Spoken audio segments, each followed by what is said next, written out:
fortune that we have got a chance to hear Shrimad Bhagavatam. So अभी तक हम लोग 4th chapter कवर किए हैं. So now we are on the 5th chapter. So just to give you a brief background, हम लोग को ये चीज़ समझना जरूरी है कि भागवतम का there is a lot of power, बहुत शक्ति है भागवतम में. जैसे मैं अधिकांश समय बार बार बताता हूँ कि कितनी बार होता है कि मटीरियलिस्टिक लोग, Marwaris, they have this Bhagavat कथा. So the purpose of Bhagavat कथा is not bhakti many times, because शायद बहुत कम लोगों को मालूम है the purpose of Bhagavatam is pure devotion.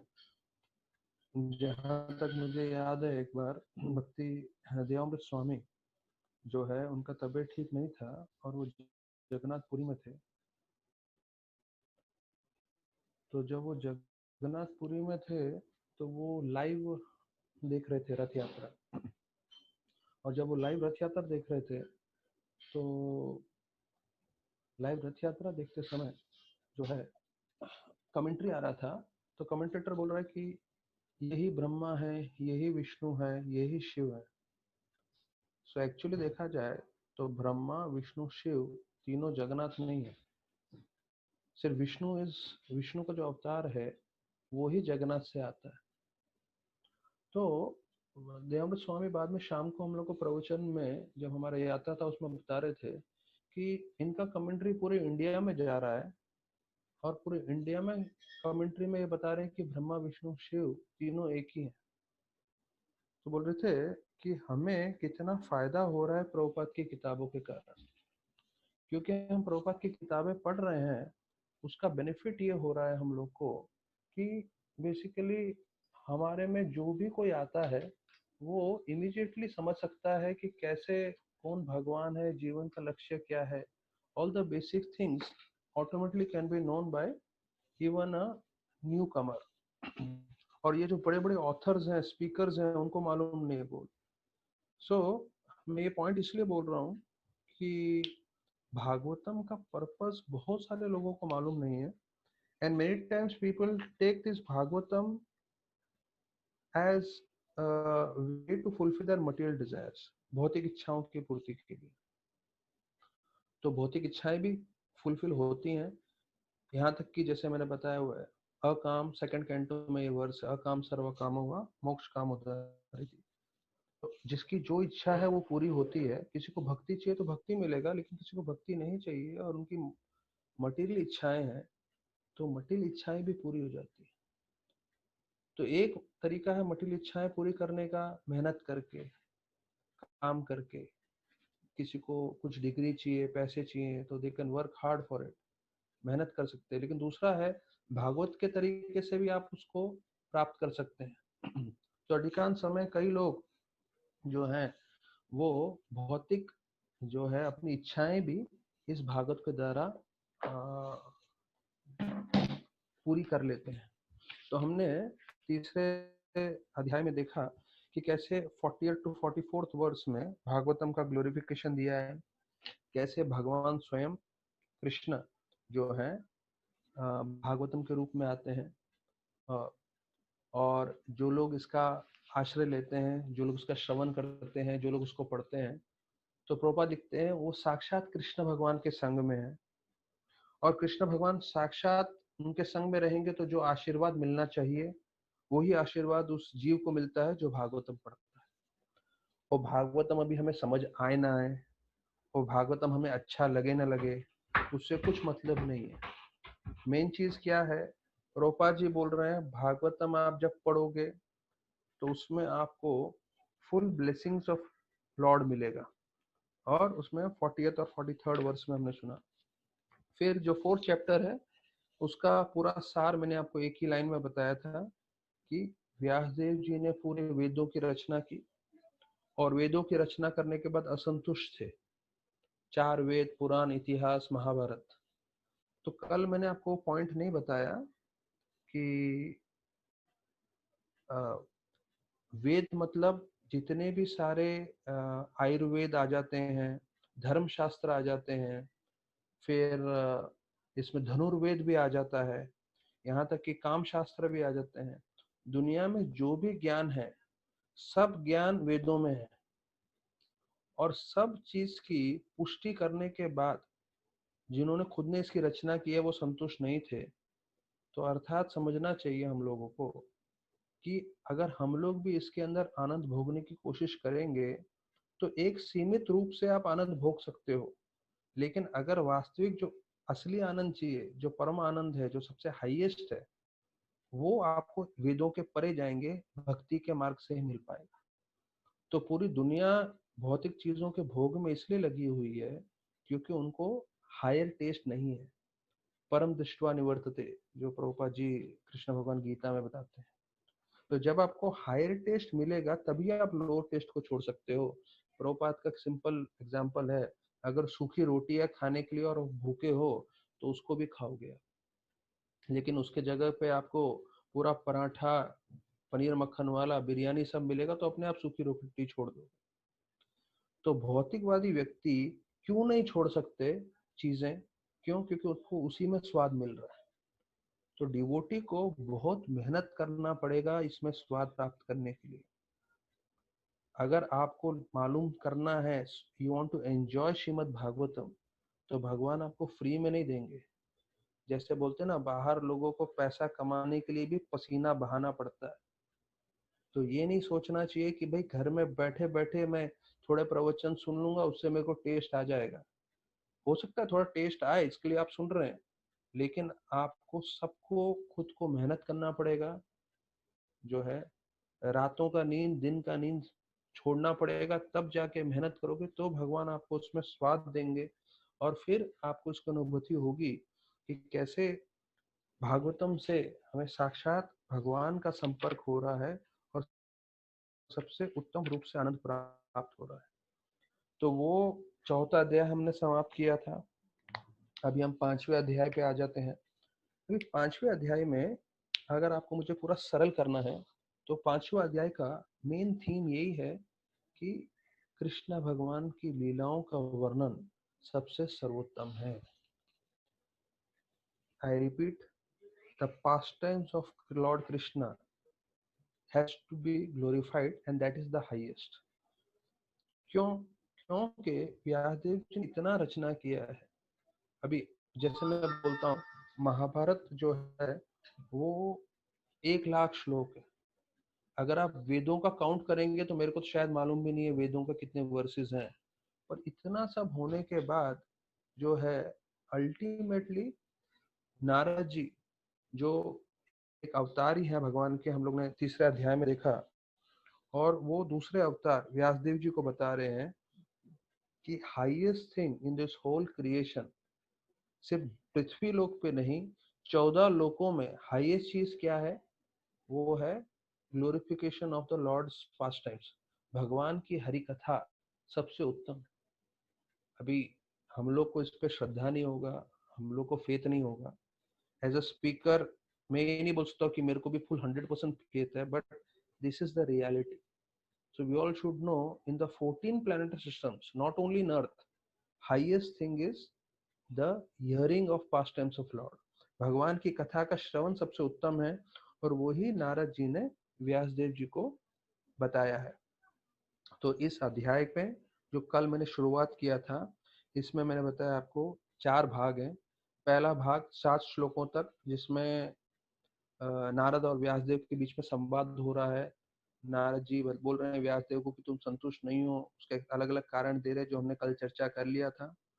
और फिर 8 से 22 में नारद जी बताते हैं कि भाई आप इसलिए दुखी हैं क्योंकि आपने भगवान की महिमाओं का गुणगान नहीं किया, और उनको बोलते हैं आप भागवतम की रचना करें। वो 8 से 22 श्लोकों में है।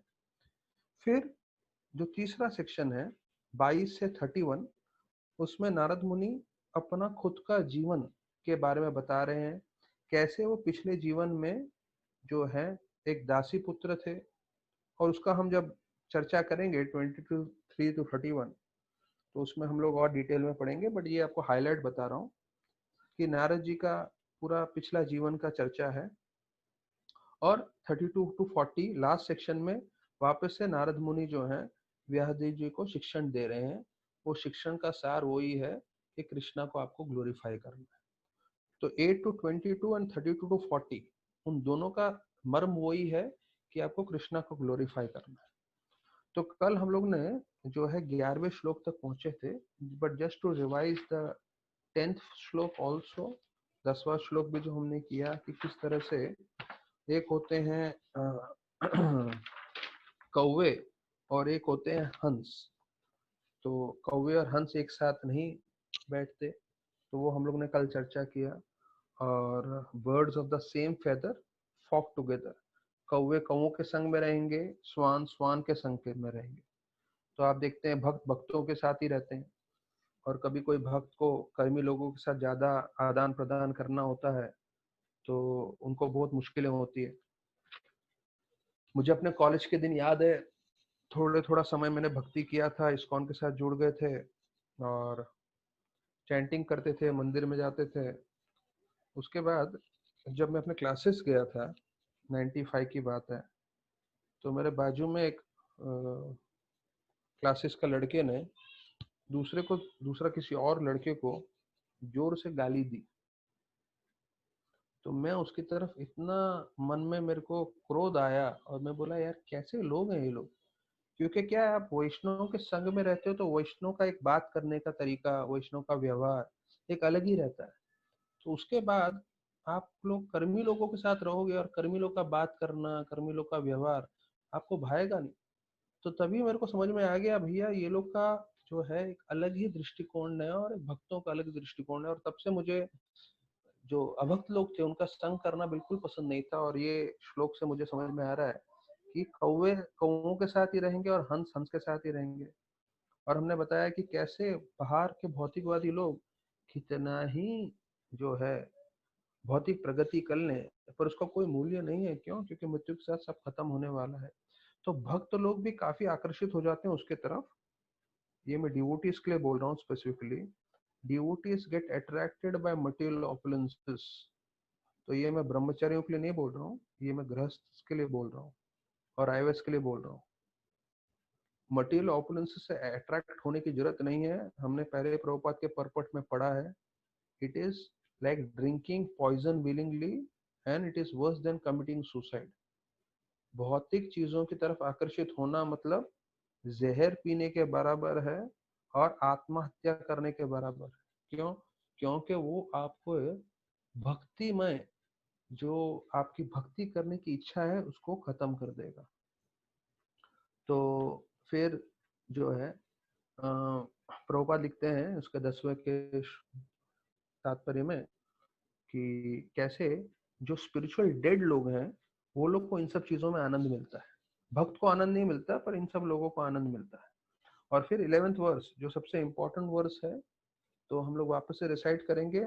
मैं चाहूंगा सारे डिवोटीज इसको ट्राई करें मेमोराइज करने का, because it's the most one of the most important verses in the whole of Bhagavatam, right? Tagvag visargo jantaga viplavo yasmin prati shlokam abhavatyapi namananastasya yashodattanita shunvanti gayanti gananti sadhava।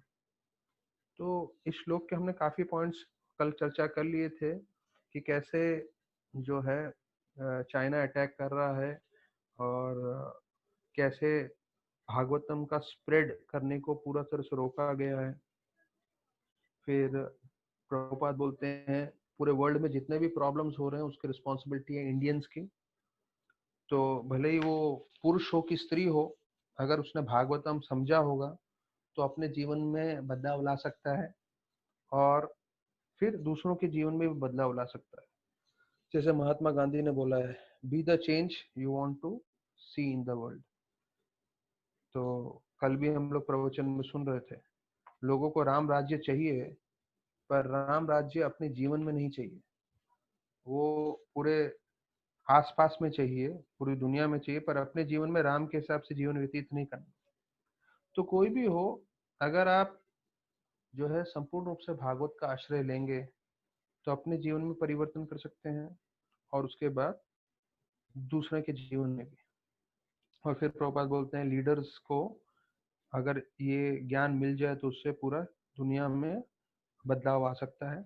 और फिर मैंने बताया कि अगर कभी कभी भागवत बोलते समय अगर किसी को लगता है कि नहीं, मैं नहीं बोल सकता हूँ क्योंकि मेरे को बोलने की आदत नहीं है, या मैं स्पष्ट नहीं बोलता हूँ, वगैरह वगैरह, तो प्रभुपाद बोलते हैं लैंग्वेज जरूरी नहीं है, टेक्निक जरूरी है। अर्थात प्रभुपाद एग्जाम्पल देते हैं कि आपके घर में आग लगा है और आप कोई विदेश में हो, कोई जगह पे, तो अगर आपको बाहर वालों को बुलाना है और आप उनकी भाषा नहीं जानते हो, तो आप क्या करोगे? किसी ना किसी तरीके से उनको समझाने की कोशिश करोगे, भले ही आपको उनकी भाषा नहीं भी आती है। सो technique is more important then language, this is the main point. तो हमें ये समझना चाहिए कि हमें बोलना कितने स्तर तक आता है, that is not very important. What is important is, सबसे मुख्य चीज ये है कि हमें उत्साह होना चाहिए ये ज्ञान देने का। और जैसे ही आप ये ज्ञान देने लगेंगे, लोगों के जीवन में परिवर्तन आएगा, आपके जीवन में भी संपूर्ण रूप से परिवर्तन आएगा।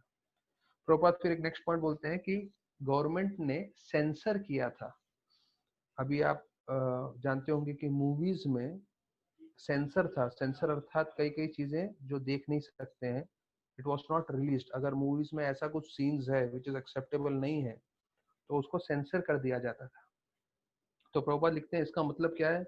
लीडर्स चाहते थे ऐसा सब चीजें सोसाइटी में नहीं आए, लेकिन with the flow of internet everything is entered, so it is against the principle of society.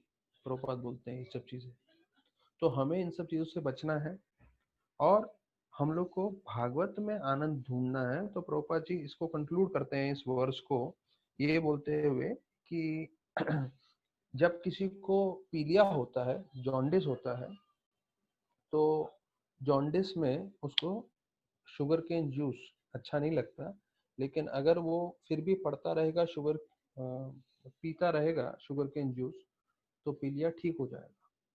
तो वैसे ही अभी हमें भागवतम में रस नहीं है, पर इसका समाधान एक ही है। भागवतम हम पढ़ते रहें पढ़ते रहें पढ़ते रहें, और बार बार पढ़ने के पश्चात जो है हमें उसमें आनंद आएगा। तो that covers the 11th verse. So now we can all stand together the 12th verse.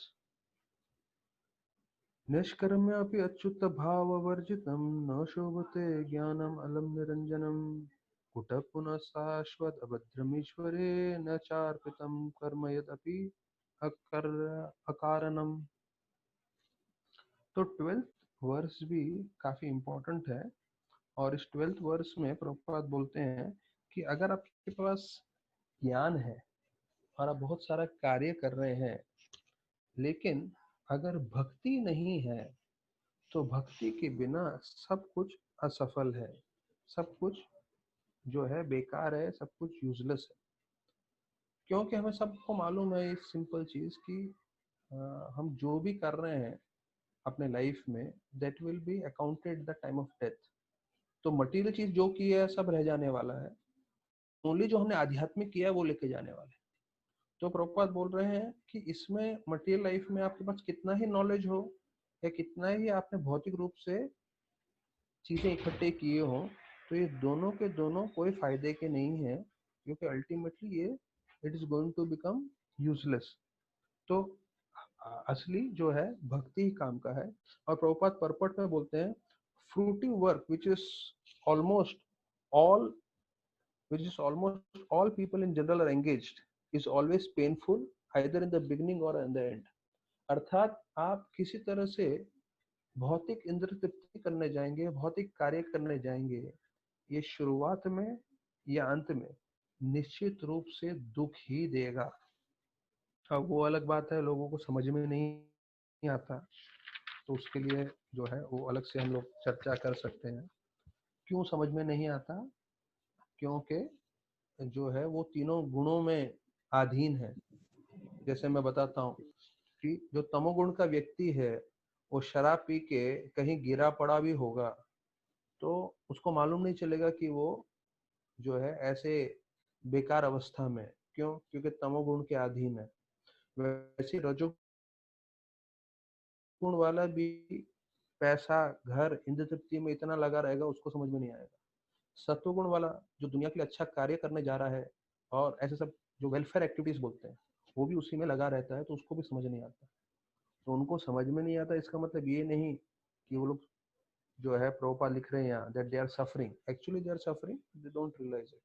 तो जोनली जब हम शुद्ध भक्ति करते हैं, शुद्ध भक्ति कर करके हम जो है प्योर गुडनेस के लेवल में, शुद्ध सत्व के स्तर में आते हैं, तब आपको समझ में आता है अरे बाप रे, ये लोग सफर कर रहे हैं। और जब हम लोग भी शुद्ध भक्ति के स्तर से नीचे आते हैं, जब भोग करने लगते हैं, तो हमको भी समझ में आता है कि नहीं, ये एंजॉयमेंट नहीं है, ये सफरिंग है। तो अभी हम 13वें श्लोक का उच्चारण करेंगे साथ में। अथो महाभागा भवान् अमोघदृक् शुचिश्रवा सत्यरतो धृतावता रुक्रमस्याखिलबन्धमुक्ते समाधिनस्मार तद्विचेष्टितम्। तो इस श्लोक में व्यास जी के अलग अलग गुणों का वर्णन किया है कि क्या कैसे व्यास जी सक्षम है पूरे भगवान की लीलाओं का रचना करने के लिए। Fortunate, perfect vision, spotless, fame, truthful, सत्य बोलने वाले, अपने जो उन्होंने वचन लिए हैं उसको निभाने वाले, और सब लीलाओं को वर्णन करके लोगों को मुक्ति के मार्ग पे लगाने वाले। ऐसे करके पूरे जो है उसके ट्रांसलेशन में पूरा मीनिंग दिया हुआ है। परपट में प्रभुपाद जी बहुत जरूरी चीज बताते हैं, हम अपने माइंड में प्योर कब हो सकते हैं, हमें इसको चाहिए। क्योंकि क्या होता है, माइंड बोलते हैं ना कैन मेक हेवन और हेल।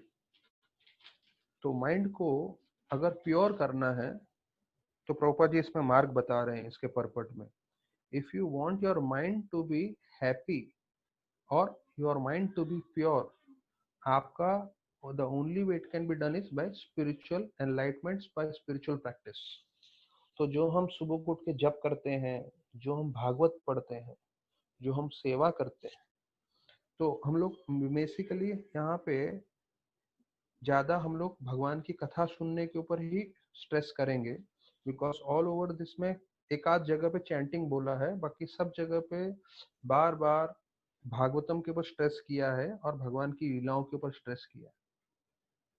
तो बेसिकली अगर आपको चाहते हैं कि आपका माइंड प्योर हो, आपके थॉट्स प्योर हो, उसका एकमात्र उपाय है everyone has to increase their shravanam, सबको अपना हरि कथा सुनना ज्यादा जरूरी। फिर बताया जाता है कि अपने जो हम लोग ने नियम पालन कर रहे हैं, intoxication, no meat eating, gambling, no illicit sex, ये 4 नियम हम पालन कर रहे हैं। तो वाउस बनाने के लिए हमें डिवोशनल सर्विस करते रहना है, फिक्स्ड रहना है। जब ये दोनों सब हम साथ में कर पाएंगे तभी हम लोगों का कल्याण कर सकते हैं। तो ये प्रभुपाद जी बतलाते हैं। फिर उसके बाद एक प्रभुपाद जी बहुत अच्छा पॉइंट बोलते हैं जो काफी सालों से मैं बोल रहा हूँ, तो बोल बोल के मैं खुद भूल गया था कहाँ पे है। तो तकरीबन तकरीबन कई सालों के बाद मुझे ये परपट मिला है, 5वें अध्याय का 13वां श्लोक। आप लोग भी परपट में पढ़ सकते हैं और इट्स वेरी अपीलिंग। ये होता है आप बहुत पढ़ते रहते हैं पर आपको ध्यान नहीं रहता कहाँ से पढ़ा है। प्रभुपाद लिखते हैं हजारों साल से हजारों लेखकों ने हजारों किताबें लिखी हैं। देखिए ये बहुत जरूरी चीज है समझना। अभी ऐसा नहीं है कि इंटरनेट आ गया है, ऐसा नहीं है कि फेसबुक आ गया है और यूट्यूब आ गया है, ठीक है, तो उससे हम लोग बहुत हैप्पी हो जाएंगे, आनंद हो जाएगा। हजारों सालों से हजारों लेखकों ने हजारों किताबें लिखी हैं, पर प्रभुपाद जी बोलते हैं संतुष्टि नहीं है, देयर इज नो हैप्पीनेस। क्यों? क्योंकि there is a scarcity of spiritual life, आध्यात्मिक ज्ञान नहीं है, भागवत का ज्ञान नहीं है। इसलिए तो बोलते हैं अगर हजारों सालों से इसका आप कॉम्बिनेशंस करने जाएंगे तो कॉम्बिनेशंस बहुत अलग हो सकता है। हजारों सालों से हजारों ऑथर्स ने हजारों किताबें लिखी, but still no one is satisfied. तब भी कोई संतुष्ट क्यों नहीं है कोई भी किताब पढ़ के इतने सालों से? क्योंकि आत्मा को सिर्फ एक चीज चाहिए, वो है कृष्ण भक्ति। तो जैसे ही कृष्ण का संग मिल जाता है तो आत्मा संपूर्ण रूप से संतुष्ट हो जाती है, भले ही फिर शरीर और मन को कुछ मिले ना मिले।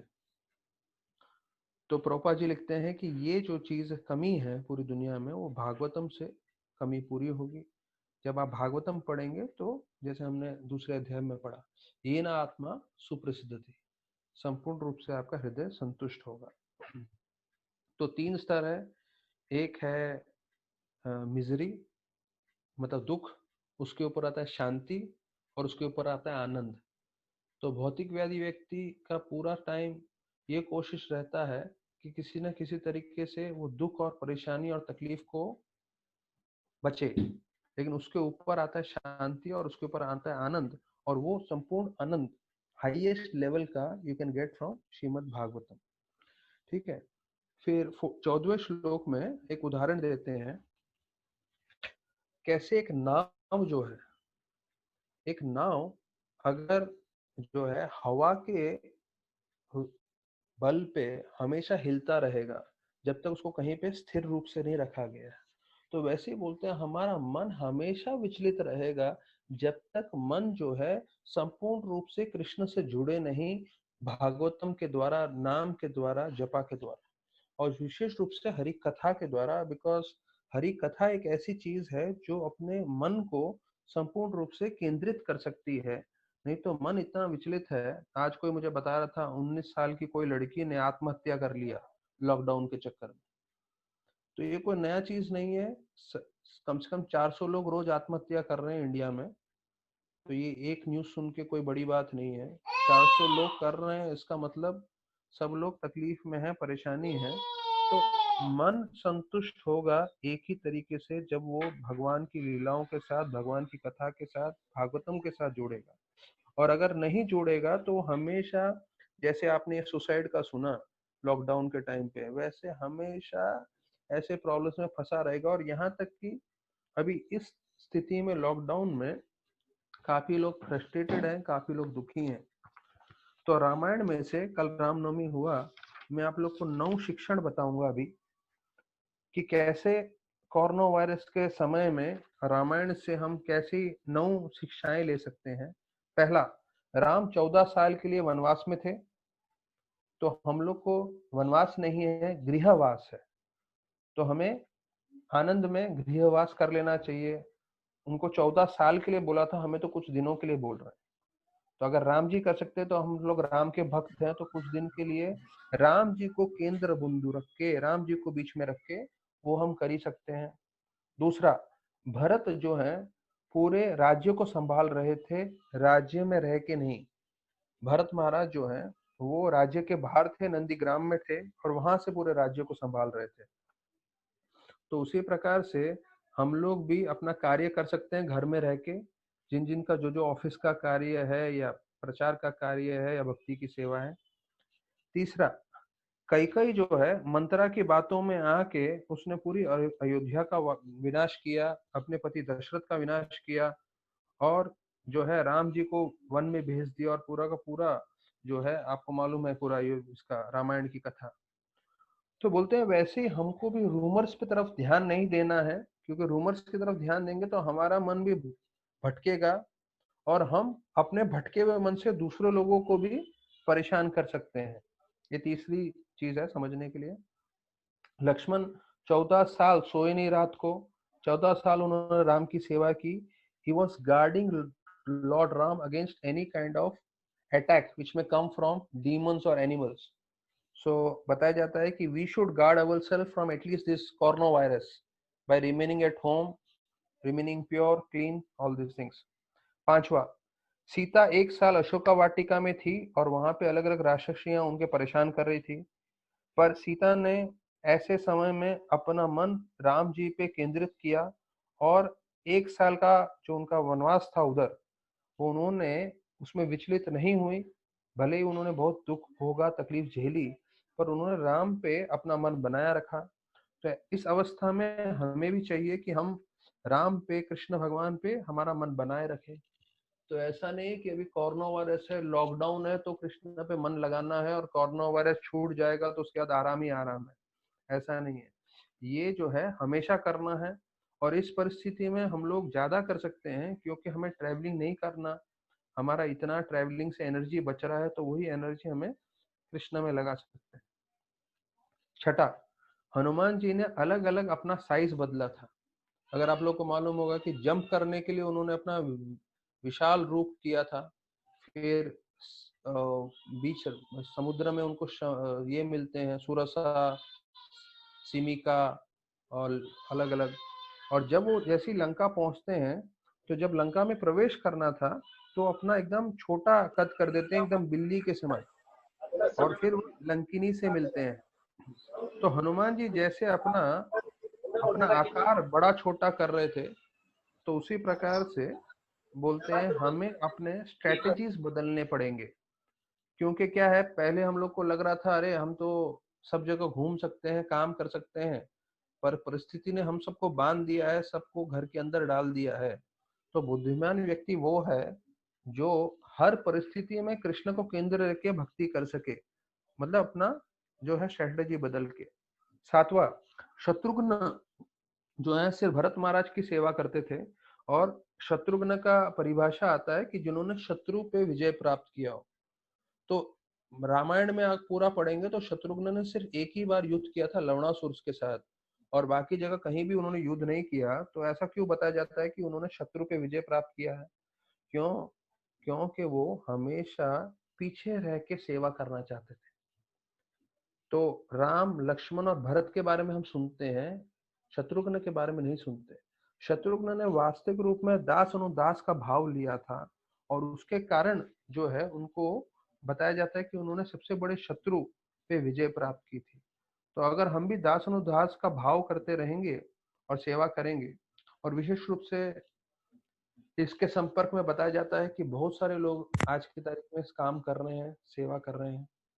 हमारे के भक्त हैं रवि प्रभु, जो गवर्नमेंट हॉस्पिटल में काम करते हैं। उनका कल फोन आया, बोल रहे हैं कि अभी उन्हें घर जाने को मना किया है, तो 24 घंटे की ड्यूटी लगाई है उनको। तो बोल रहे थे प्रभु जी अभी प्याज लहसुन का खाना आ रहा है, क्या करें? मैं बोला चुपचाप खाओ, और क्या। अभी कृष्ण की सेवा में हो, लोगों की सेवा में हो, तो हमें अप्रिशिएट करना चाहिए। कोई कितने लोग जो हैं इस अवस्था में जो है पीछे रह के सेवा कर रहे हैं, जिनके कारण हम लोग को जो है फैसिलिटीज मिल रही है। फिर रावणा के पास बहुत कुछ था, सोने की लंका थी, फिर भी असंतुष्ट थे। तो अगर हम भी जो है ज्यादा से ज्यादा भरने की कोशिश करेंगे अपने अपने घरों में, तो हो सकता है पूरे भारतवर्ष में या पूरे बम्बई में चीजों की कमी रहे। तो भरना चाहिए, मना नहीं है, लेकिन उस संख्या में करिए जिससे दूसरों को तकलीफ न हो। और विभीषण, ये 9वां सीख है। विभीषण का देखेंगे कि कैसे विभीषण जो है लंका में थे, पूरे राक्षसों के बीच में थे, लेकिन उसके बाद भी विभीषण जो है पूरी पूरी तरह से कृष्ण राम की भक्ति कर रहे थे। तो उसी प्रकार से हम भी हमारे आसपास के वातावरण में जो हमेशा भक्ति के लिए अनुकूल नहीं रहेगा, तो अपना दिमाग लगा के, थोड़ी बुद्धि लगा के अपनी भक्ति कैसे करते रहना है वो ध्यान करना। तो ये हो गया 9वां। तो इसके साथ अभी हम लोग वापस से भागवत में आ जाते हैं। भागवत के हम 15वें श्लोक पे चर्चा कर रहे हैं हम लोग। 15th वर्ष, जुगम सितम धर्म कृते अनुसाता स्वभावरक्तस्य महान व्यतिक्रम यद्व्याकृतो धर्म इति स्थितो न मन्यते तस् निवारणम जनः। अब इस श्लोक में नारद मुनि व्यासदेव को थोड़ा चेस्टाइज कर रहे हैं, चिल्ला रहे हैं, बोल रहे तुमने क्या किया है? तुमने धर्म के नाम पे जो है इनको सिखाया है इंद्र भोग करना। तो जुगम सितम मतलब है कि ये बहुत गलत बात है, क्योंकि लोगों का पहले ही क्या हो गया? जो है अलग तरह से, लोगों के मन में पहले ही अलग तरह से इंद्र भोग करना था। और अभी आपने सिखाया कि धर्म के से आप इंद्र भोग कर सकते हो, तो पूरा जो है भक्ति कभी आएगा ही नहीं, लोग जो है इंद्र भोग में लगे रहेंगे। और उदाहरण देते हैं प्रभुपाद तात्पर्य में कि कैसे लोग जानवरों की बलि चढ़ा रहे थे, और वो जो शास्त्रों में लिखा है कैसे जानवर की बलि चढ़ा के आप उसको स्वीकार कर सकते हैं।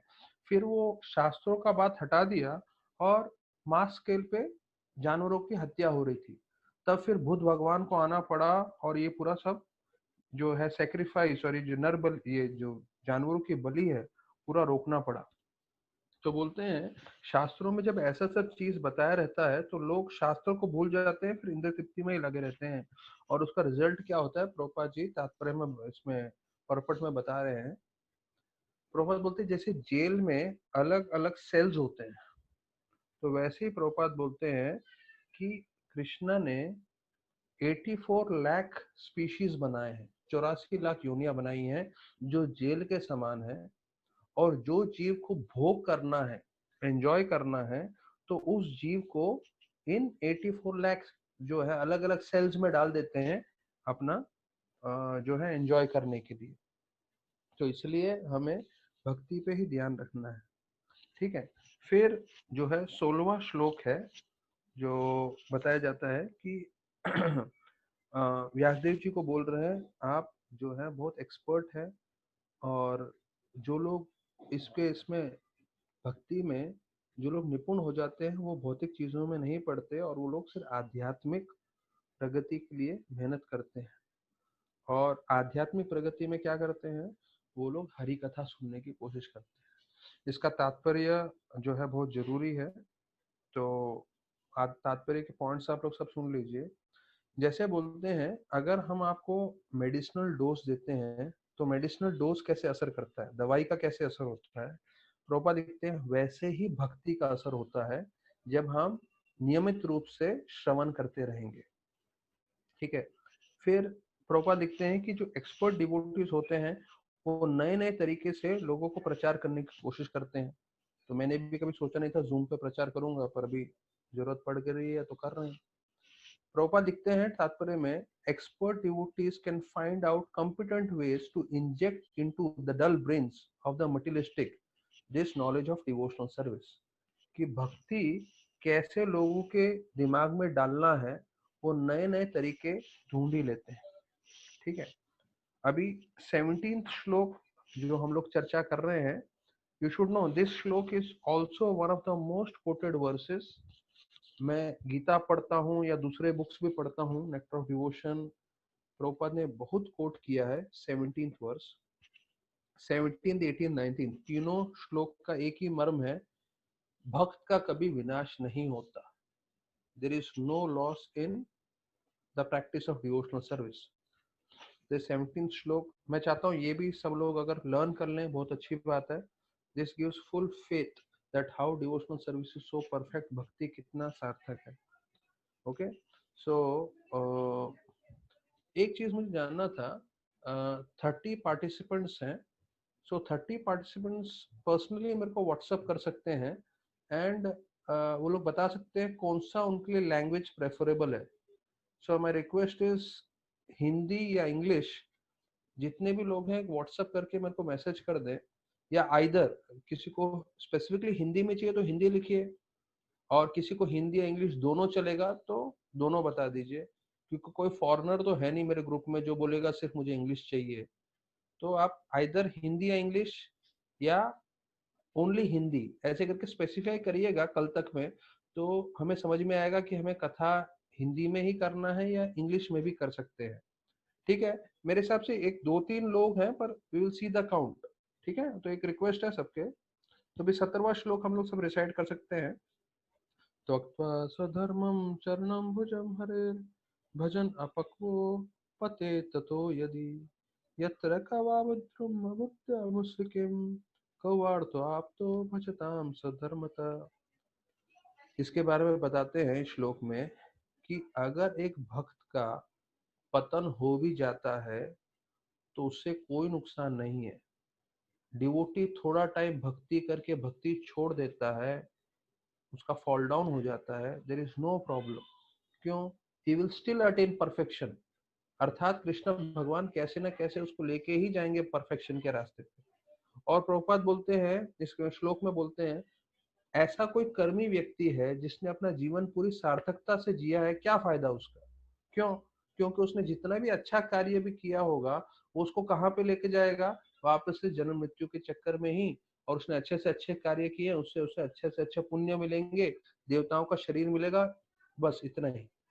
तो भक्ति में अगर किसी का फॉल डाउन होता है वो 1000 गुना बेहतर है। अर्थात कि विथ मिस्टेक्स ऑल्सो भक्ति इज परफेक्ट। और इसके ऊपर बहुत सारे एग्जाम्पल्स हैं और इसका एक्सप्लेनेशन प्रभुपाद जी बताते हैं परपट में।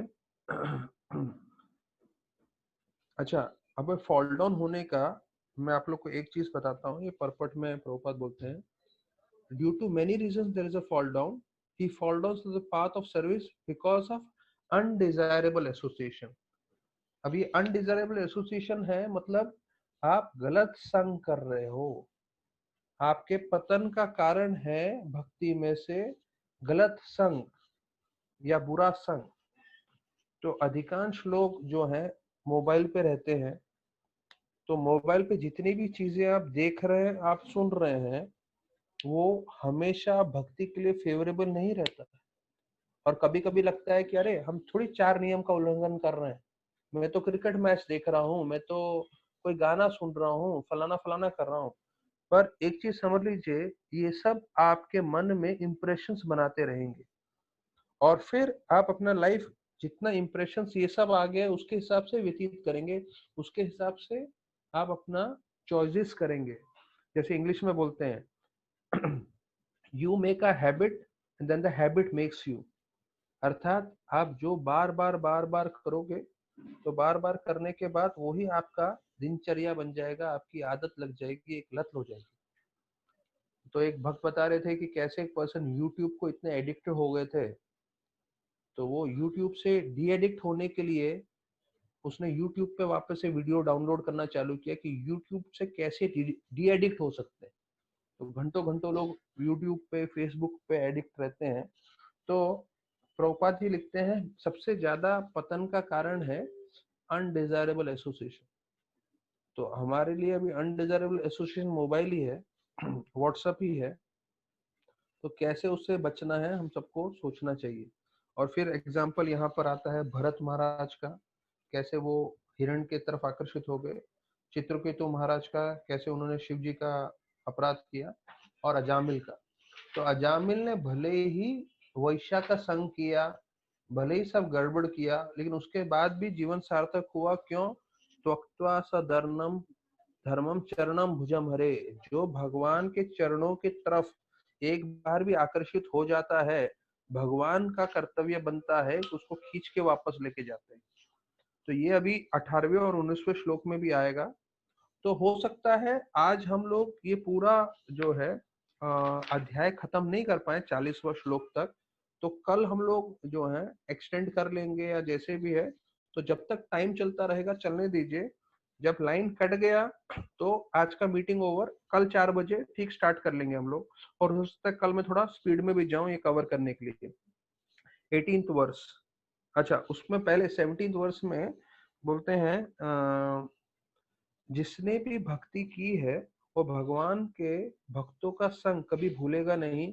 और वो भौतिक जगत में कितना ही इंद्र तृप्ति करने जाए, पहले तो उसको इंद्र तृप्ति में उतना स्वाद नहीं आएगा और फ्रस्ट्रेटेड होगा और वापस से वो भगवान की सेवा में जुड़ जाएगा। ये प्रभुपाद जी तात्पर्य में लिखते हैं और बोलते हैं भक्ति इतना शक्तिशाली है, it saves one from most dangerous position. तो मैंने अपने मीटिंग्स में बताया हुआ है सबसे डेंजरस पोजीशन क्या है।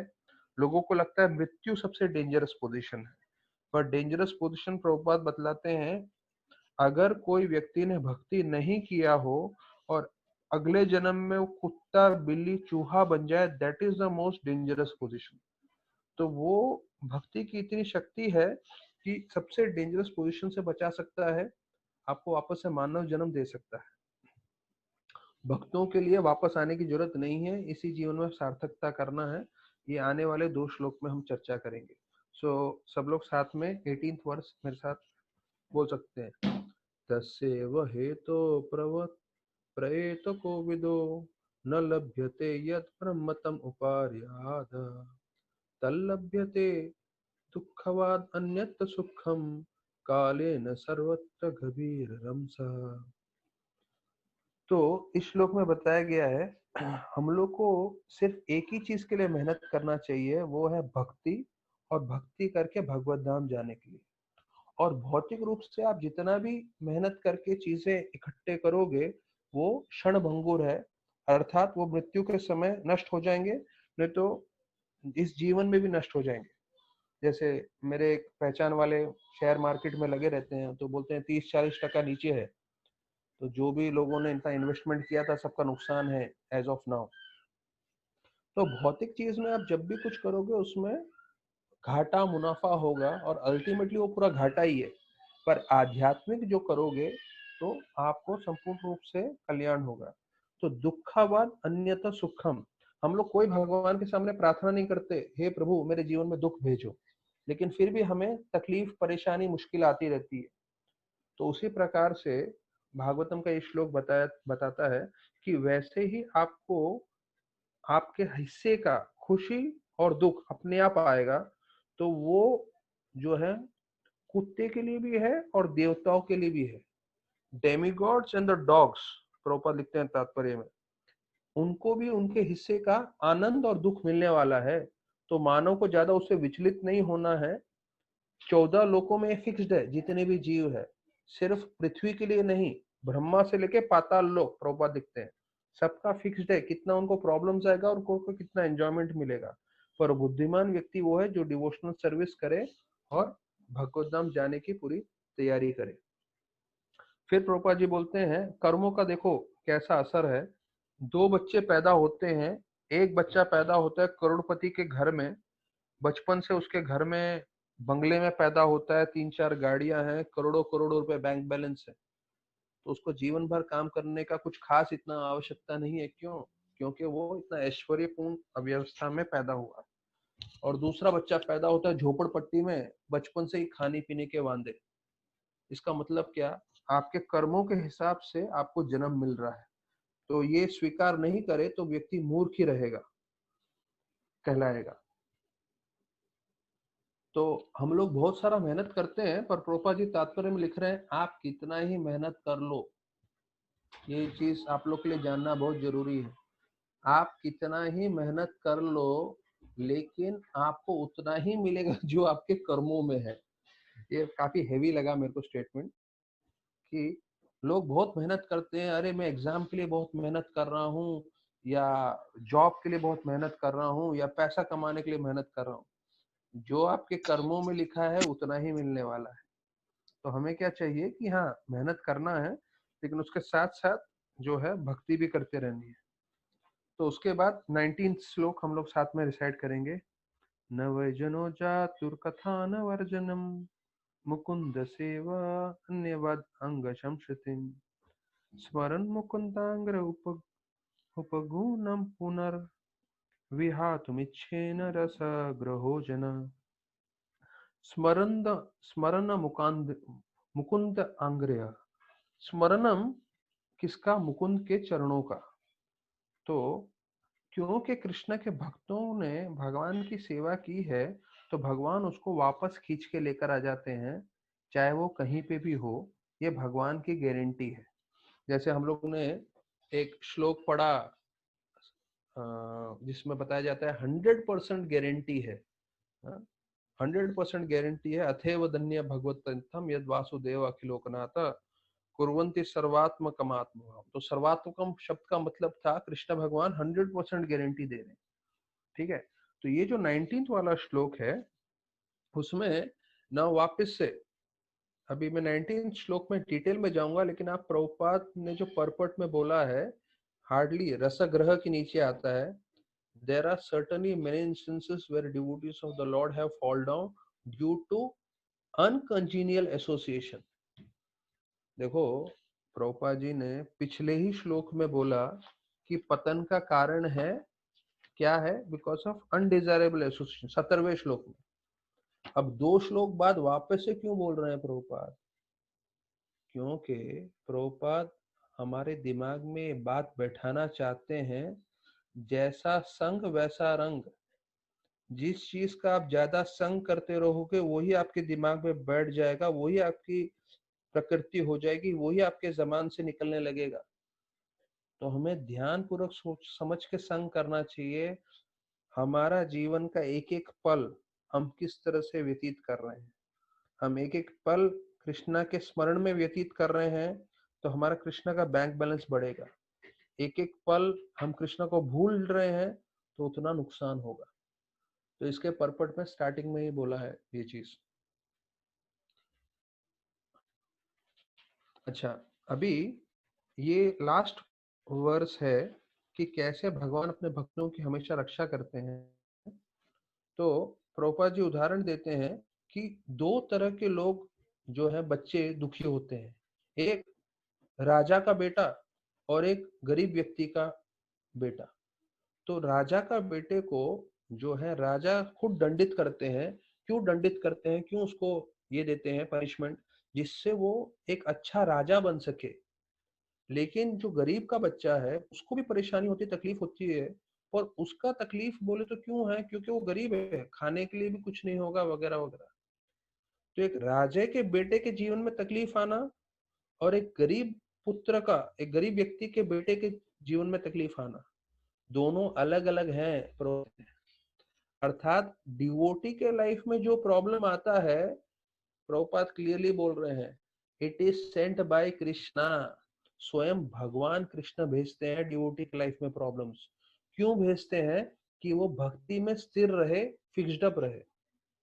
और अलग अलग तरीके से बताते हैं कि कभी कभी उसका धन ले लेते हैं तो उसको परिवार वाले तिरस्कृत कर दें और फिर वो भक्ति में एकदम दृढ़ता पूर्वक लग जाए। तो बताया जाता है जो शुद्ध भक्त है उसकी चेतना क्या है। अच्छा, उसके इसमें एक और पॉइंट प्रभुपाद बोलते हैं जो गीता में लिखा है, सुचिनाम स्मृताम गेह योग को भ्रष्ट विजाय थे। तो उसको भी प्रभुपाद काट देते हैं, बोलते हैं ये भक्त के लिए नहीं है। क्यों? क्योंकि हो सकता है अगर हमें अच्छे परिवार में अगले बार जब हम जन्म लें तो अगले परिवार में हमको जन्म मिले जहां बहुत सारा धन है, तो कोई गारंटी नहीं है हम वापस से भक्ति करेंगे, कोई गारंटी नहीं है। इसलिए इससे बढ़कर वो डिवोटी है जिसको कृष्ण भगवान इसी जीवन में बहुत सारा तकलीफ देते हैं, बहुत सारी परेशानी देते हैं, जिससे वो भक्ति में स्थिर रहे और इसी जीवन में अपना लाइफ परफेक्ट करके भगवत धाम चले जाए। प्रभुपाद के तात्पर्य में एक और पॉइंट बोलते हैं आपने भक्ति में कितना प्रोग्रेस किया है कैसे मालूम चलेगा। ये बहुत जरूरी है हम लोग के लिए जानना, क्योंकि हम लोग सब भक्ति कर रहे हैं और भक्ति करते करते हमारे मन में ये प्रश्न आता है कि हमने भक्ति में कितनी तरक्की की, हमें कैसे मालूम चलेगा। जितना आप भौतिक इंद्र तृप्ति के पीछे आसक्त नहीं है उतना आपने तरक्की किया है। तो आप खुद देख लीजिए अपने जीवन में, how much you are attach to material enjoyment. अगर आप मन में हमेशा यही चल रहा है कि भौतिक अलग अलग इंद्र भोग करना है, तो उतना आपने एडवांसमेंट नहीं किया, और जितना वो कम हो गया उतना फिर आपने तरक्की किया है। फिर 20वें श्लोक में, अभी हम 20वें श्लोक पे आ गए हैं। 20वें श्लोक में बताते हैं नारद जी व्यासदेव को शिक्षण दे रहे हैं। अभी उसमें बताते हैं कि कैसे उनको बताया गया कि ये जो भगवान है उनका कारण है वो क्रिएशन, मेंटेनेंस और डिस्ट्रक्शन का, तो उसके बारे में आपको विस्तार पूर्वक बताना चाहिए। तो इसके तात्पर्य में प्रभुपाद बोलते हैं कि कैसे जो एक एक ये होता है, क्या बोलते हैं, पत्ता जब पेड़ से जुड़ा रहता है तो उसका मूल्य रहता है, जब पेड़ से टूट के गिर जाता है तो उसका मूल्य नहीं है। तो उसी प्रकार से हम भगवान के अंश हैं, हम भगवान से जुड़े रहेंगे तो हमें आनंद मिलेगा, और भगवान से हम नहीं जुड़ेंगे, अपना अलग से कुछ करते रहेंगे तो उसका कोई मूल्य नहीं है। और प्रभुपाद जी बतलाते हैं कि कैसे ये जो कई लोग जो है, एक ब्राह्मण जो होता है, तो ब्राह्मण जो है वो हमेशा भगवान से जुड़ा रहता है। मैं चाहूंगा आप लोग भी पढ़ सकते हैं ये तात्पर्य। तो वो भगवान का अंश रहता है, भगवान की सेवा करता है, तभी वो संतुष्ट रहता है। तो ये हो गया 20वां श्लोक। 21वें श्लोक में बताते हैं कि आपको भगवान का लीलाओं का स्तुति करना, you should glorify him more vividly. और उसके तात्पर्य में लिखते हैं कि व्यासदेव वास्तविक रूप में देखा जाए तो भगवान के अवतार है, तो उनको नारद मुनि की क्या क्यों जरूरत पड़ी? अगर वो भगवान के अवतार हैं तो उनको तो गुरु की जरूरत नहीं है, नारद मुनि से ये सब शिक्षण लेने की क्यों जरूरत पड़ी? क्या उनका कारण है? तो प्रोपा जी लिखते हैं कि भगवान के अवतार है व्यासदेव, लेकिन वो भी बतलाना चाहते थे कि कैसे हर एक के जीवन में गुरु का होना अति आवश्यक है। भले ही वो भगवान के अवतार हैं, लेकिन अवतार होने के बावजूद वो गुरु को स्वीकार कर रहे हैं, नारद मुनि को स्वीकार कर रहे हैं। तो जब व्यासदेव जी को गुरु लग सकता है, तो हम में से किसी को ये नहीं लगना चाहिए कि हम बिना गुरु के जीवन पर्यंत भक्ति करेंगे। प्रभुपाद ने ऐसा सिस्टम बनाया है कि जितने भी सन्यासी हैं उनके ऊपर भी जीबीसी बैठा हुआ है। सारे के सारे सन्यासी जो गुरु है दीक्षा दे रहे हैं वो लोग भी जीबीसी के अंडर में है।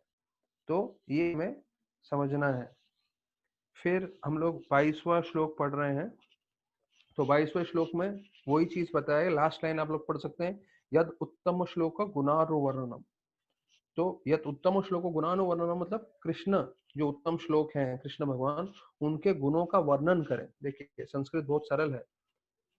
सो वो चीज बताया गया। तो बार बार जैसे मैं बताया, पूरे अध्याय का एक ही थीम रहा है कि हमें जो है गुरु कृष्ण भगवान की लीलाओं का कथा सुनना चाहिए, वर्णन करना चाहिए। के तात्पर्य में जो है ये गुणानुवर्णनम, ये 22 वाला श्लोक हो गया। ठीक है, अभी 23 वाला श्लोक, अभी यहाँ से 23 से 31 श्लोक जो है उसमें बताया गया है कैसे नारद मुनि का जीवन के ऊपर चर्चा किया है और उनका पूरा जीवन का उल्लेख दिया गया है इन श्लोकों में। अच्छा,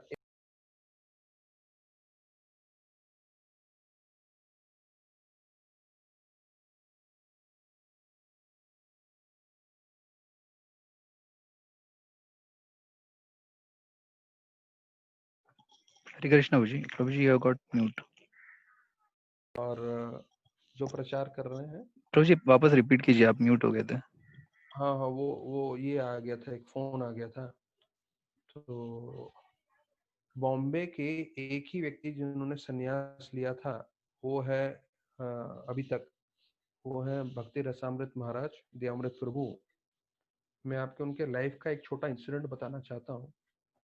जब वो वृंदावन में टेम्पल प्रेसिडेंट थे, तो जब वो दिल्ली एयरपोर्ट पे आए थे और वहां से वो वृंदावन जा रहे थे, एक भयंकर एक्सीडेंट हो गया था, एक औरत बीच में आ गई थी। तो एक्सीडेंट से बचने के लिए, जो हो लेडी को बचाने के लिए, वो ड्राइवर ने, वो ड्यूटी थे श्याम कृष्ण प्रभु, उनको फुल स्पीड, मतलब काफी स्पीड में गाड़ी चल रही थी, एकदम अंदर ले लिया और पूरा एक्सीडेंट हो गया ये। तो उनके एक्सीडेंट में जो है उनको बहुत बुरी तरह से मार लगा, यहाँ तक कि उनका, अभी सुनने में भी आपको थोड़ा ऑड लगेगा, उनका चेहरा पूरा फट गया था। तो पूरे चेहरे पे स्टिचेस लगाए थे उधर ही दिल्ली के हॉस्पिटल में। और वैष्णव सेवा प्रभु, क्योंकि हम लोग का तो भक्ति विधान से कनेक्टेड है, उन्होंने सिर्फ फोटो देख के बोला इसने गलत लगाया है, तुरंत फ्लाइट पकड़िए, आप वापस आइए। और उन्होंने वापस से स्टिचेस खोल के पूरा लगाया, जिससे वो स्टिचेस डिजॉल्व हो गए और दिख नहीं रहे उनके चेहरे पे। तो महाराज ने, राधानाथ महाराज ने, जब उनका एक्सीडेंट हुआ था तब महाराज राधानाथ महाराज ने ये बोला था, कृष्ण कभी कभी ऐसे ऐसे कार्य करते हैं जो समझना बहुत ही मुश्किल है। ऐसे जो भक्त है जो पूरी तरह से भगवान की सेवा में लगे हुए हैं, भक्ति रसामृत महाराज भी बिल्कुल राधानाथ महाराज के जैसे 4-5 दिन बिना सोए पूरी पूरी रात जाग के सेवा किए हुए हैं। तो मतलब उनके लिए 6 घंटा सोना बोले तो ऑपुलेंस है। तो बिना रात को सोए इतना सेवा किया हुआ है, और अभी भी ऐसा सेवा कर रहे हैं। जब वृंदावन में टेम्पल प्रेसिडेंट थे, रोज 3 बजे उठते थे और रात को मीटिंग उनका चलता था 10-10, 11-11, 12 बजे तक, और फिर अगले दिन 3 बजे उठ के, ऐसे सालों साल सेवा की उन्होंने। और उनका एक एक्सीडेंट हुआ और पूरा चेहरा भी फट गया। तो जब महाराज ने बोला तो मैंने भी महाराज का कमेंट सुना था कि कृष्ण भगवान कभी कभी ऐसा परीक्षा लेते हैं, क्यों लेते हैं मालूम नहीं। पर मुझे अभी आप लोग के साथ ये शेयर करना है। आप भक्ति रसामृत महाराज का लाइव देखिए, जो प्योर डिवोटी होते हैं, जो इतने इंटेंस भक्ति में लगे होते हैं, उनको कुछ फर्क नहीं पड़ता। ये नहीं सोच रहे कि अरे कृष्णा ने मेरे साथ ऐसा क्यों किया। वो जैसे उनकी थोड़ी बहुत तबीयत ठीक हो गई, वापस से पूरी तरह से उसी स्पीड में सेवा करना चालू कर दिया। तो ये चीज हमें सीखना है, कृष्ण हमारे जीवन में कुछ भी दे, हमें उसे विचलित नहीं होना है और संपूर्ण रूप से भक्ति करती रहनी है। और इसका प्रूफ मैं आपको एक और कहानी बता रहा हूँ। हमारे एक गॉड ब्रदर है सखी शरण प्रभु, आज ही मैंने सुबह को उनके बारे में सुना है। इसके बारे में उनकी मदर बॉडी छोड़ने वाली थी, तो वो जो है उसकी मदर कृष्ण भगवान की लीलाएं बताने लगी, स्टोरीज। तो इन्होंने बोला कि ये जो कृष्ण की लीलाएं बता रहे हैं, ना भागवतम में ना कृष्ण बुक में, और ये लीला मैंने कभी सुनी भी नहीं है। तो फिर उसकी माँ ने बोला एक्चुअली इस लीला में मैं प्रवेश करने वाली हूँ, मैं मंजरी हूँ करके। तो उन्होंने फिर ये प्रेम गौरांग प्रभु को मुझे सब कहानी बताई। तो जो एक कोई सिंपल सी माताजी भी है, अगर उसने सिंसियरली भक्ति किया होगा, तो वो एक्चुअली बॉडी छोड़ने से पहले उनको पूरा स्पिरिचुअल वर्ल्ड दिखने लगता है, स्पिरिचुअल वर्ल्ड के पास टाइम दिखने लगते हैं। उनको ये समझ में आने लगता है कि उनका आध्यात्मिक पोजीशन क्या है। जैसे मैंने बताया, यहाँ पे मटेरियल वर्ल्ड में हमारे 84 लाख शरीर है, पर स्पिरिचुअल वर्ल्ड में एक ही फॉर्म है। और सखी शरण प्रभु के मदर को फॉर्म दिख गया, ये भी मालूम चला कि मेरा वो रूप है, मैं और मुझे वहां पहुंचना है, वहां मेरा लाइफ का, यहाँ शरीर छोड़ने के बाद मैं वहां जाने वाली हूँ। अच्छा, गिरिराज महाराज ने उनका फाइनल जो है उनके ऐश इमर्शंस के लिए वो लोग वृंदावन गए थे, और समहोदय एम गौरांग प्रभु बता रहे थे कि वो ऐश इमर्शंस के लिए उसी जगह पे गए जहाँ का वर्णन सखी शरण प्रभु की माता कर रही थी, और वहां का पुजारी ने उसी दिन वही लीला बताई जो सखी शरण प्रभु की माँ कितने टाइम बता रही थी। तो प्रेम गौरांग प्रभु बोल रहे हैं कि जब मैंने वो कहानी सुनी, मेरे रोंगटे खड़े हो गए, और मुझे ये समझ में आ गया कैसे जो प्रभुपाद ने बताया है, जो कृष्ण भगवान बोल रहे हैं, जो भागवतम में यहाँ पे बार बार रिपीट किया है कि अगर हम भक्ति करेंगे तो we will attain perfection, will go back to godhead.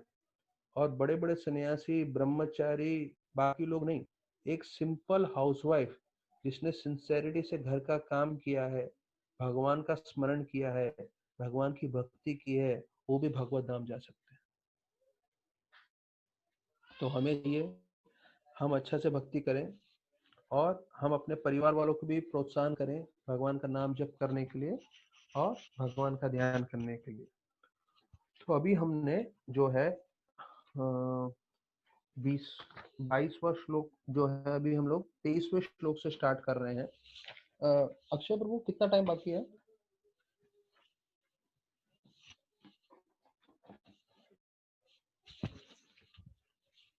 Prabhu ji 8 minute कुछ होंगे।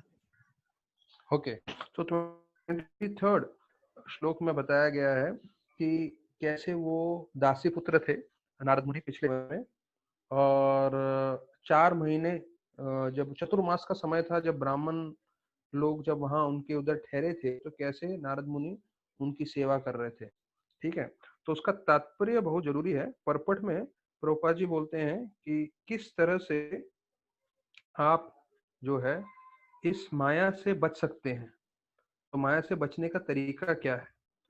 तो प्रभुपाद लिखते हैं कि अगर हम अपने जीवन की पूरी एनर्जी, पूरा ताकत लगा दे भगवान की सेवा में, तो हम माया से मुक्त हो सकते हैं। You have to put one's full energy in service of the Lord. Then you can be freed from illusion of Maya. माया से बचने का ये फॉर्मूला बता रहे हैं प्रभुपाद तात्पर्य। और उनके पिछले श्लोकों में मैंने एक दो पॉइंट नहीं बताया। वो बोले वाल्मीकि मुनि जो पोएट थे और व्यासदेव जो लेखक थे, इन्होंने अपना पूरा शक्ति भगवान के गुणगान को लिखने में लगा दिया, रामायण और श्रीमद् भागवतम, इसके लिए वो लोग अमर हो गए। तो हम लोग, प्रभुपाद लिखते हैं, किसी भी परिस्थिति में हो, अगर हम अपनी शक्ति लगाएंगे कृष्ण भगवान का गुणगान को बढ़ाने के लिए, तो हमारा जीवन भी सार्थक होगा और हमारे संपर्क में जितने लोग हैं वो लोग का भी जीवन सार्थक होगा। जैसे हमने सखी शरण प्रभु की माँ का कहानी सुना।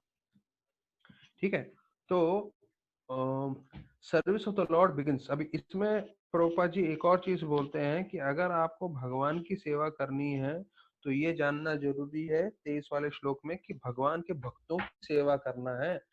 भगवान की भक्तों की सेवा करना भगवान की सेवा करने से भी ज्यादा जरूरी है। तो अगर आप भगवान के भक्तों की सेवा करोगे तो भगवान की कृपा मिलेगी और भगवान ज्यादा खुश होते हैं, भगवान ज्यादा कृपा देते हैं। तो वो था 23वां श्लोक। फिर हम लोग, हाँ, उसके अंदर प्रोपा लिखते हैं लास्ट इसके पैरा में, इसका जो परपट है उसके लास्ट इसमें लिखते हैं कि the whole world can be turned into the spiritual abode by the divine grace of the Lord's servant। अर्थात अगर कोई भक्ति करता है तो भक्ति करने की शक्ति से वो अपने आप का जीवन परिवर्तन कर सकता है, अपने परिवार वालों का, अपने समाज का, यहाँ तक कि पूरी दुनिया को बदल सकता है। प्रभुपाद लिखते हैं तो जितना हम लोग तीव्रता से भक्ति करेंगे उतनी तीव्रता से कृष्ण भगवान हमारे साथ आदान प्रदान करेंगे। Depending on our devotion Krishna will reciprocate. तो this is there also in this purport कि हम जितना ध्यान लगा के भक्ति करेंगे कृष्णा का भी आदान प्रदान रहेगा। फिर बच जाता है कि 24वें श्लोक में 3 गुणों का वर्णन है नारद मुनि का, जिसके कारण उनको जो है भगवान का, उनके साधुओं का कृपा मिला। तो 3 गुण है, he was self controlled, he was disciplined and he was obedient.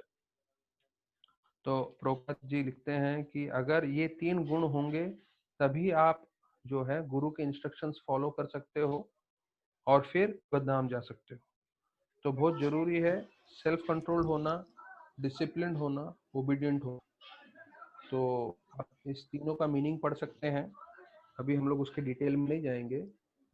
और बोलते हैं कि किस तरह से जो हमारे शास्त्रों में ये जो है बच्चों को बचपन से भक्ति देने का गुरुकुल में सिस्टम था, तो उसके कारण प्रभुपाद लिखते हैं irresponsible life of sense enjoyment was unknown to the children of the followers of varnashram system। तो जो बच्चे थे वैदिक सभ्यता में उनको मालूम ही नहीं था इंद्र भोग क्या होता है। वो संपूर्ण रूप से उनका जीवन जो है कृष्ण भक्ति में लगा हुआ था। देन 25 श्लोक में बताया गया है, हम लोग चाहिए तो 25वां श्लोक हम लोग साथ में चैंट कर सकते हैं। 1 मिनट। हाँ, उच्छिष्टलेपन अनुमोदितो द्विज सकृत समभुंजत तपास्त किल्बिषा एवं प्रवत्तस्य विशुद्ध चेतसा तद्धर्म एवात्मरुचि प्रजायते। उच्छिष्ट लेपान, उच्छिष्ट लेपान मतलब झूठा। तो नारद मुनि बोलते हैं कि मैं पिछले जन्म में जब मैं दासी पुत्र था तो मैं जो है मुझे महाप्रसाद मिलता था इन ब्राह्मणों का। तो इस महाप्रसाद से जो है मेरी भक्ति पूरी तरह से बढ़ गई। तो Prabhupada rights in the starting first line of the पर्पट, first line of the पर्पट, pure devotion is as much infectious in good sense as infectious disease। Pure devotion, हाँ, पहली लाइन में मार्क कर सकते हैं आप लोग। Pure devotion is as much infectious, कि अगर कोई शुद्ध भक्ति कर रहा हो तो शुद्ध भक्ति का उतना ही असर होता है जितना कोई बीमार। तो अभी हम लोग कोरोना वायरस के बीच में बैठे हैं, हमको कोरोना वायरस कैसे तेज गति से बढ़ रहा है। तो प्रभुपाद जी के स्टेटमेंट्स पढ़ के आप समझिए कि जितनी तेज गति से कोरोना वायरस बढ़ सकता है उतनी ही तेज गति से भक्ति भी बढ़ सकता है, अगर हम प्रामाणिक रूप से भक्ति करें और दूसरों को दें। तो प्रभुपाद बोलते हैं infectious quality of pure devotee. अगर एक प्योर डिवोटी का इन्फेक्शन हो जाएगा तो आपको क्या होगा, आप में असर कैसे आएगा, आप भगवान की लीलाओं कथाओं की तरफ आकर्षित हो जाओगे और आपको उसमें आनंद आने लगेगा और आप भौतिक चीजों के प्रति आपको बिल्कुल जो है स्वाद नहीं लगेगा, आप उनको जो है उससे निरासक्त हो जाएंगे। फिर 26 वाला श्लोक, उसमें बताते हैं कि हमें भक्तों के संग में श्रवण करना चाहिए। जो नारद मुनि कर रहे थे, उनके ब्राह्मणों से संग कर रहे थे, और उसमें फिर मेरे को स्वाद आने लगा और फिर मैं हियरिंग में, श्रवण में मेरी आसक्ति बढ़ गई।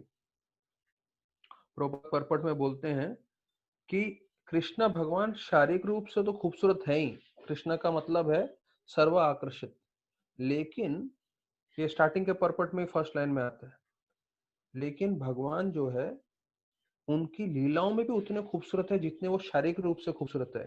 तो एक बार कोई आकर्षित हो जाए तो वो आकर्षण का आनंद भोग सकते हैं। मैं उदाहरण देता हूँ, जो शराबी होता है, वो शराबी बोलता है अरे आज तो मुझे देसी शराब मिला है, देसी में हर बार पीता हूँ, आज विदेशी शराब मिला है। तो जो शराब नहीं पीता है तो देसी बोलो या विदेशी बोलो, दोनों बकवास है। लेकिन जो पीने वाला है उसको विदेशी मिलता है तो वो काफी खुश रहता है। तो अभी जो है कुछ सेकंड्स में बंद हो जा रहा है ये, तो अभी हम लोग इसी श्लोक पे विराम देंगे। आज का प्रवचन जो है हम लोग 26वें श्लोक पे हैं, तो कल 26वें श्लोक से कंटिन्यू करेंगे और 40th श्लोक तक करेंगे। क्या है कि अगर मैं जल्दी जल्दी भगाने की कोशिश करता था तो मैं प्रभुपाद के परपट के पॉइंट्स कवर नहीं कर पाता था, इसलिए मैंने भगाया नहीं है। तो कल कवर करते हैं बाकी श्लोक और फिर अगले अध्याय पे भी पहुंचेंगे हम लोग। ठीक है, बहुत बहुत धन्यवाद। Hare Krishna. Thank you very much for spending a valuable time.